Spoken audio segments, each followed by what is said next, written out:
अपनी लकीरों को अपनी मुट्ठी में बंद कर पगली. कोणाच्या भरोशावर राहू नकोस. तुम्ही कोणाशी बोलताय?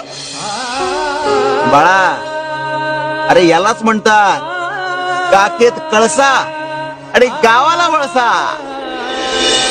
शिवर शंकर दवामी शंकर शिवशंकर शंभो, हे गिरिजापती भवानी शंकर शिवशंकर शंभो. लक्षात घ्या, सुक्या बरोबर ओले जळणे चुकीचे आहे.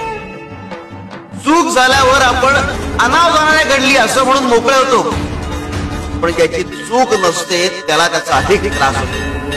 म्हणून एखादी गोष्ट करताना आपले भान जागृत ठेवणे गरजेचे आहे. गुरुचरित्र हे आपल्याला वारंवार लक्षात आणून देते. शिवशंकर शंभो.